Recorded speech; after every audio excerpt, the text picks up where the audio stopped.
Cancel Culture Podcast.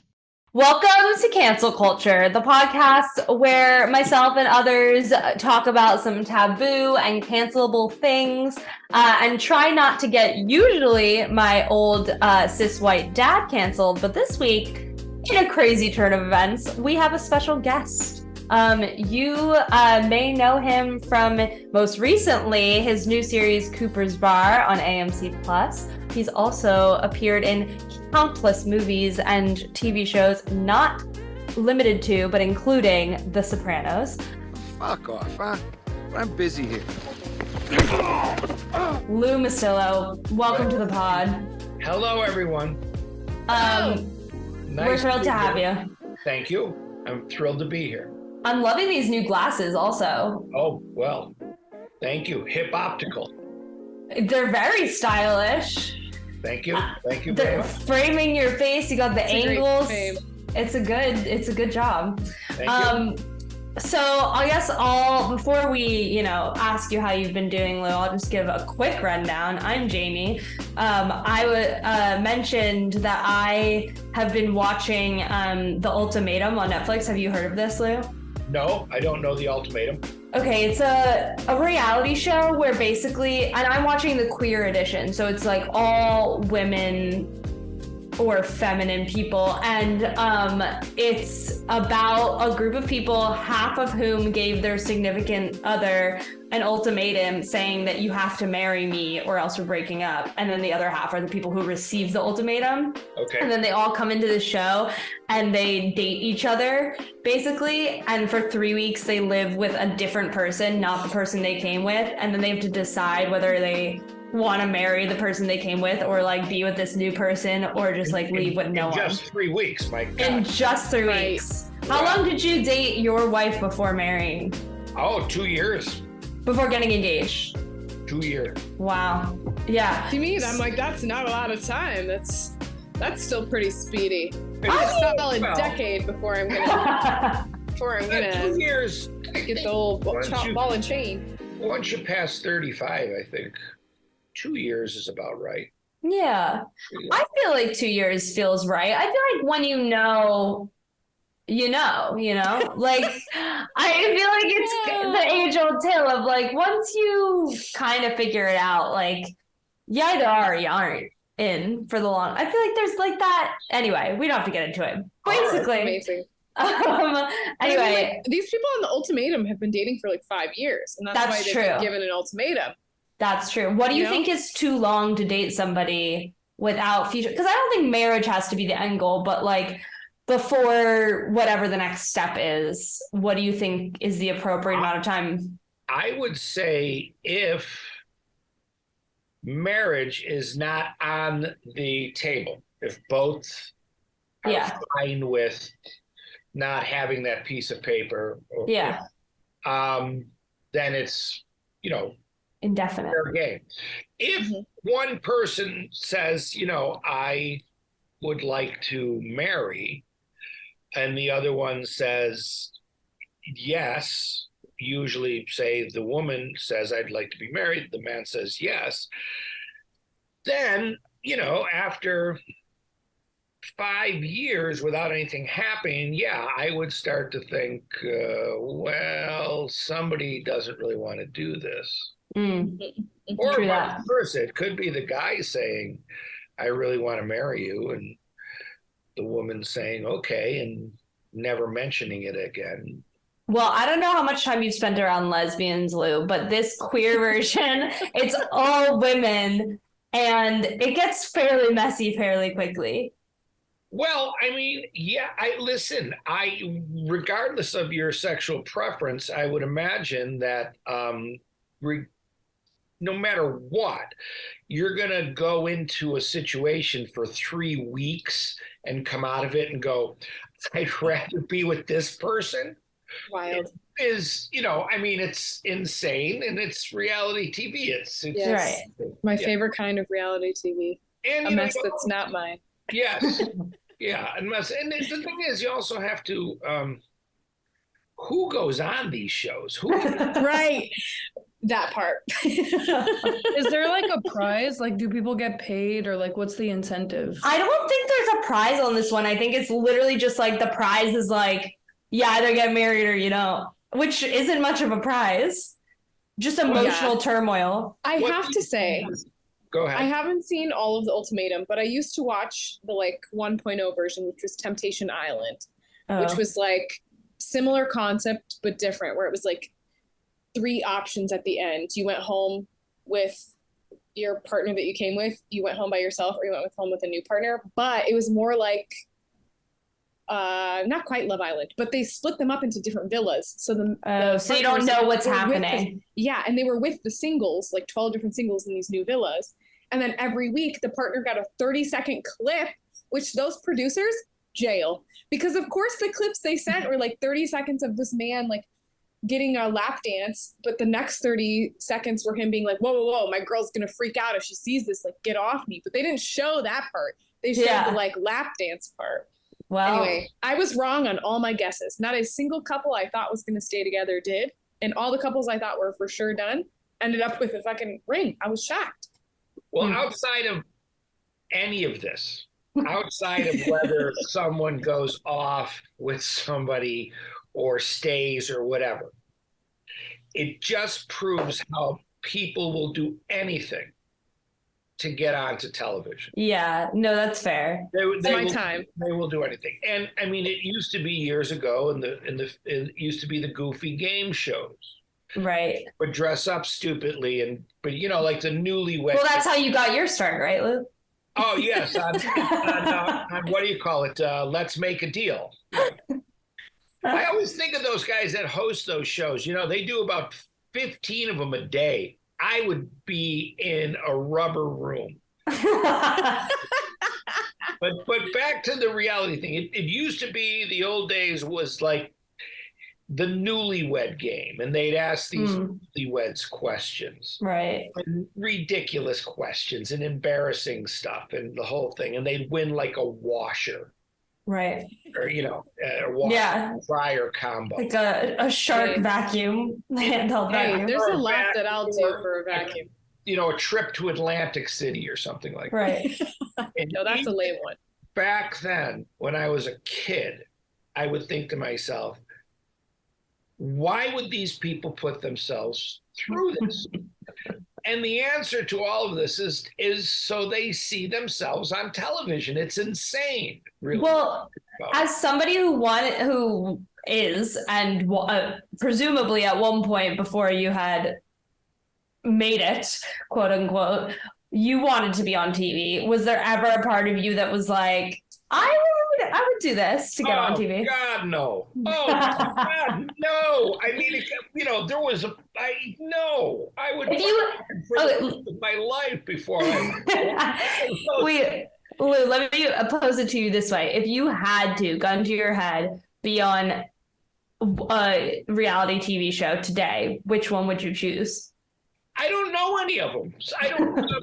What about Keeping Up with the Kardashians? I would probably want to do some like, oh no, it wouldn't be a reality show because I wouldn't be on. I'd be like standing next to the guy with the camera. But I was going to say those PBS animal shows because they, okay, you know, and it's reality TV. I would like that because then I always wonder how they get those close-ups of the animals. They hold you in front of them and as bait. Yeah. Well, I mean, I don't know if I'd want to be the bait. But, I want an episode where Lou is the animal. Yeah, we put you in a costume. They do long zooms of me walking down Madison Avenue. Yeah, in a bear costume.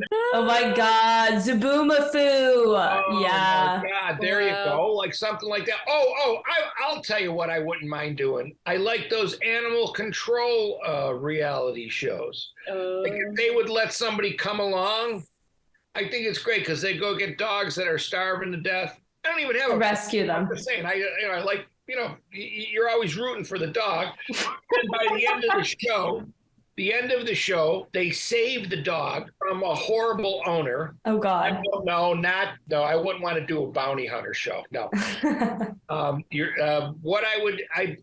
Because what they do is they save the dog, they take it away from the owner who's been horrible to the dog. Yeah. And then they bring it back to the kennel and they fix the dog up and they like shampoo the dog and clean it up. And by the end of the show, the dog's running around in a yard. He's happy as a lark. And yeah, that's the one I would do. I love that. Yeah. Well, why don't we take that opportunity? So to formally introduce Elena, why don't you tell us what game show or what reality show you would like to be on? Hi, I'm Elena. I would have a couple weeks ago, without hesitation, said The Bachelor, and I would have 100% been the villain. But I'm hearing about all these other options for reality TV shows. I'm like, I feel like I'd be a really good villain on The Bachelor. In what way? Well, I would just unite all the girlies Against The Bachelor? Yeah, or I love the villains that are like, yeah, I'm a girl's girl, and then they like sabotage everyone. Like maybe that would be my brand. I would be like, yeah, I'm just a girl's girl, and then like get them all to turn against each other, so they'll complain to The Bachelor and all get voted off, and then I'll win. And then you're just last woman standing. Yes. Then you have to marry the guy. That's like the prize of that show. About that though, I think you get the money if you make the engagement to like 8 months. Like I don't think you actually have to get married. You just have to make it a certain point in time. So yeah, that might work for me. Honestly, if it's like the last one and he's from the OC and works in big oil, like cool, I'll marry him. That's great. Wealth redistribution. Yeah, just awesome. take the money and run. Yeah. So I never saw a minute of that show, but The Bachelor. there's lots of crying. But even on the previews, the guy always appears to be extremely boring. Yeah, he's a potato. They're always a potato. They're just not interested. So are the girls, though. Come on. The girls are like, yeah, I'm a marketing manager at a company I don't know the name of, and I have 2.5 dogs, and they love me a lot. And then that's the only. Last season they were all nurses. They were all nurses named Kate, and everyone was immediately on Twitter like, America, you need to pay your nurses more because why are they all on The Bachelor? Why are they all on The Bachelor? Nursing has become sparse. It's scary. Yeah. Nursing has become sparse.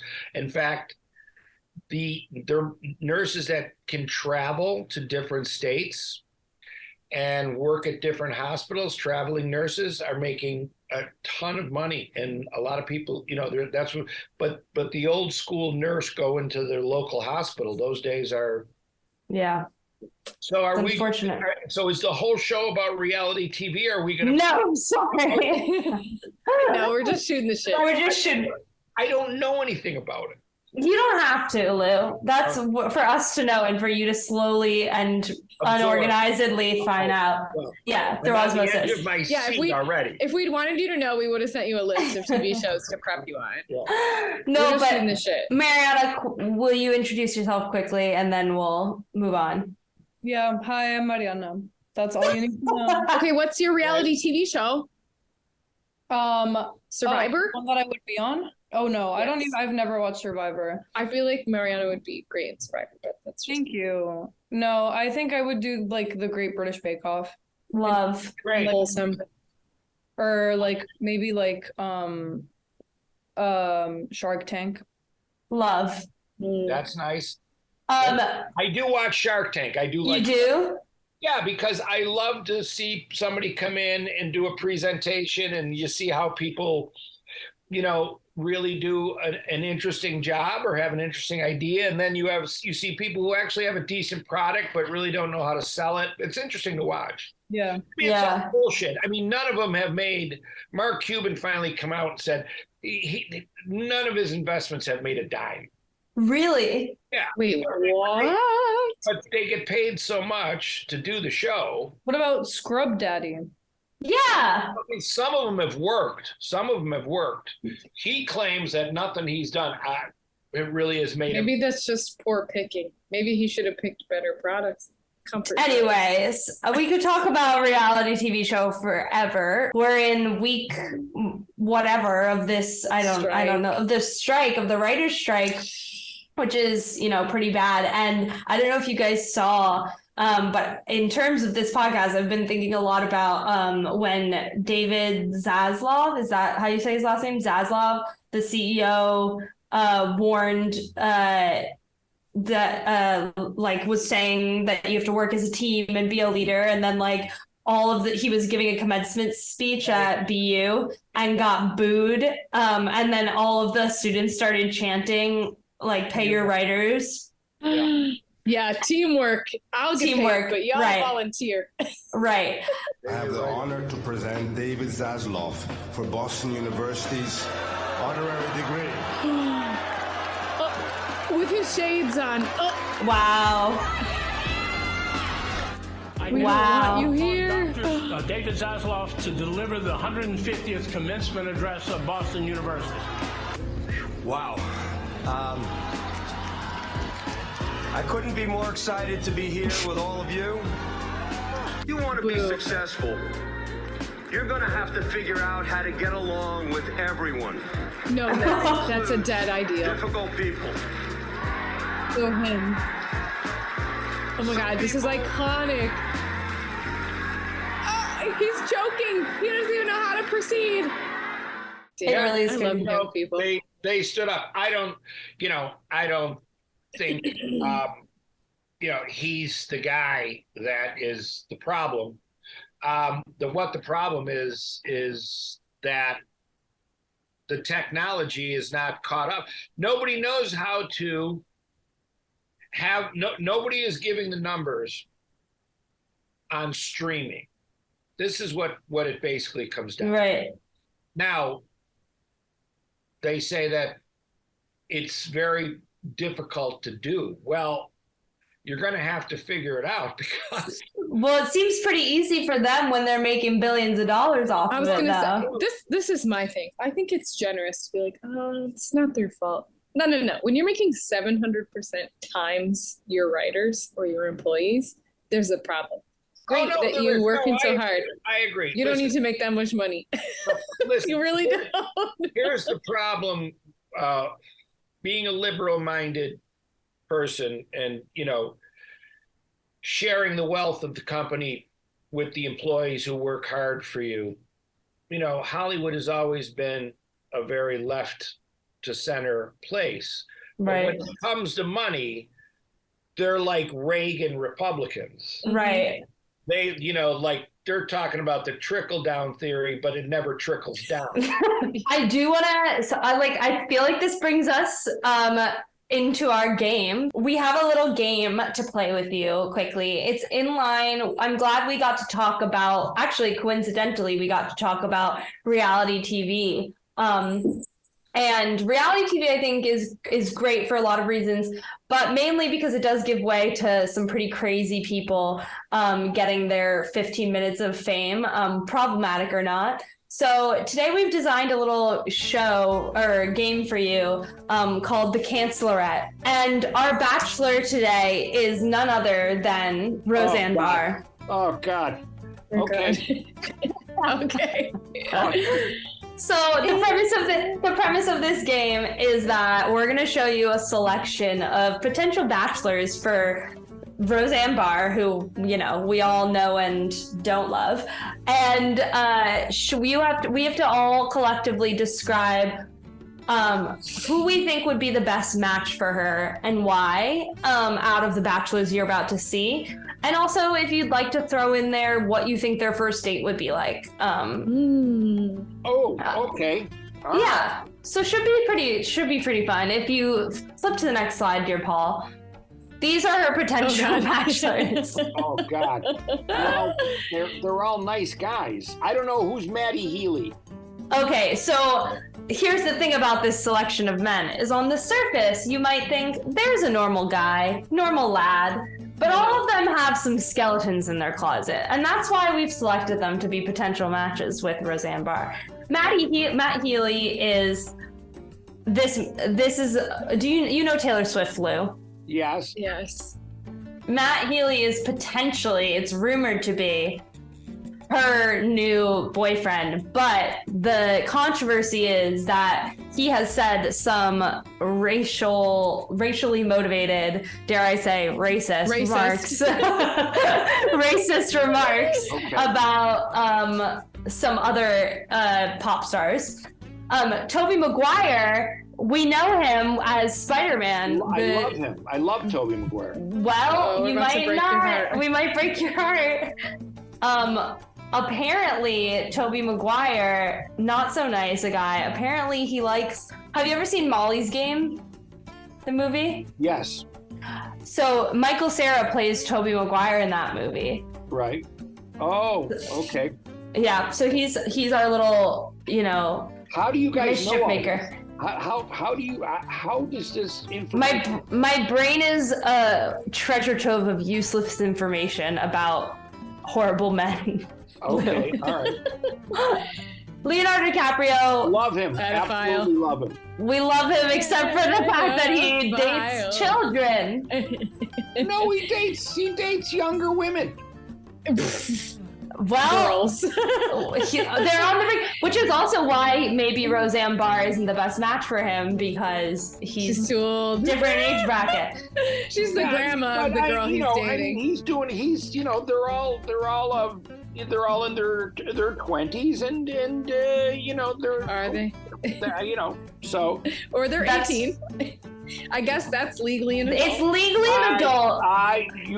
You guys are treading on some. You can't really. No, the man dates women of younger than him, of legal age. They are all legal age. I will say that they are legal age, but Not when he starts talking to them. When he starts dating them officially, then they're 18. By that time, they're 18. But... Oh, easy. I don't know, Will. This is where it gets tricky. This is why we bring them on. There, easy does. You guys don't get in trouble, because that's not His PR team's going to come after us. Okay, so Chris Pratt. Trumpy.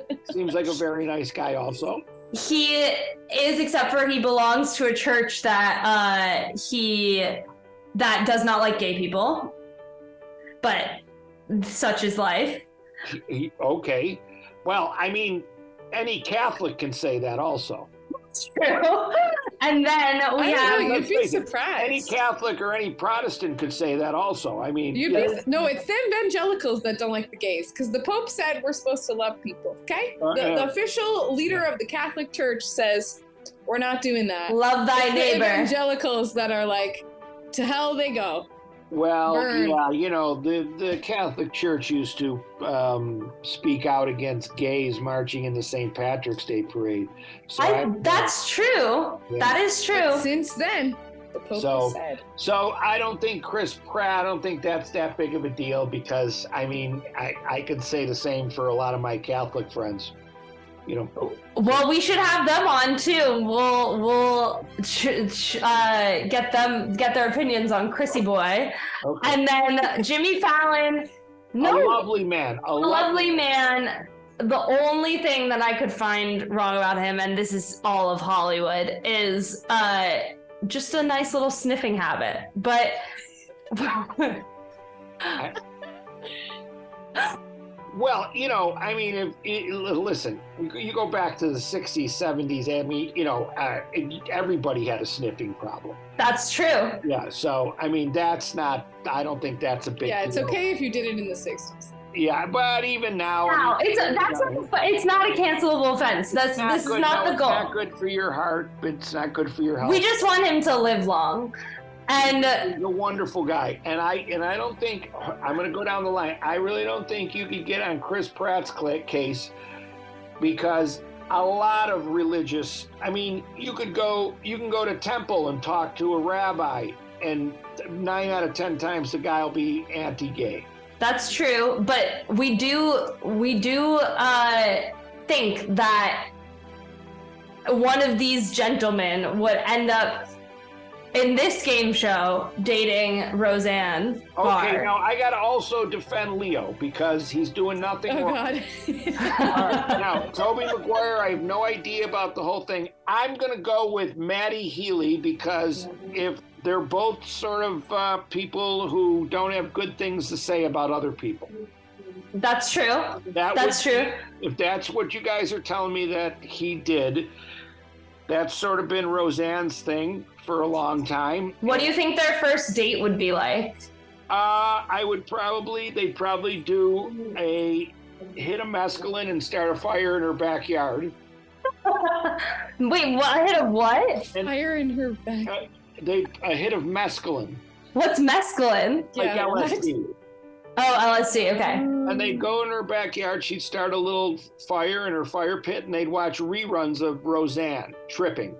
Do you think Roseanne's the type of person to watch her own stuff online? That's probably the only thing she does. I think so too. Wait, Lou, who would be your lineup for Roseanne's choices? You didn't like ours very much, but tell us, who would you pair her No, with? I like, if you could choose I don't anyone? know Maddie Healy. I like all the rest of these guys. Let's see. I don't know. I would say, Who would win her love? I think who's that senator who raised his arm and and then they show him running. Yeah, he's a total asshole. Doesn't narrow it down. Jim Jordan. Okay.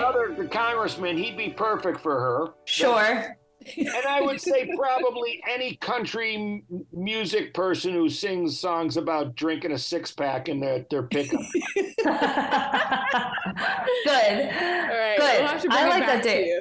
We'll come up with a better lineup for you next I time. don't know. The jury's still out on Maddie Healy either because I don't know him. I'm just throwing it out there from your info, but I don't know. You guys, I don't know. You guys are we have. We're not pulling our punches. Well, no, you guys gotta hire a private investigator to find out if these things are really true.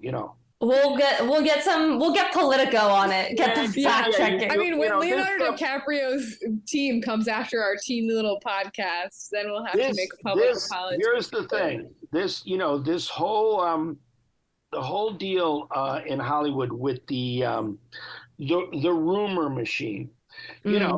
Some are true, but some are not. What's the worst rumor you've heard of? We'll end it on this. What's the worst rumor you've heard about yourself that you want to set the record straight now? He wears socks that don't match, and that's a lie. All my socks match. The worst one. That's the worst rumor.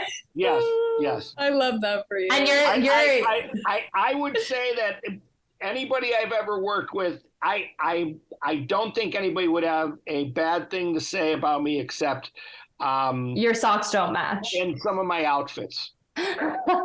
Wait, so you're going on record right now, Lou, your socks match and everybody needs to know it. My socks match and I have nice socks. Okay. And he's a fashion icon. That is true. Yes. He is. I can confirm that Lou is a fashion icon. Yes, thank you. All right. Well, Lou, we appreciate you joining us for this chaotic little segment. And stay away from that reality TV, please. It's melting. It's melting our brains. Yes. Thanks for coming on. We love you. For coming. Thank you. Bye-bye. Bye. Well, for those of you who are joining us again, or if this was your first episode with us, thanks for listening. This has been Cancel Culture. We hope to see you back. Cancel Culture Podcast.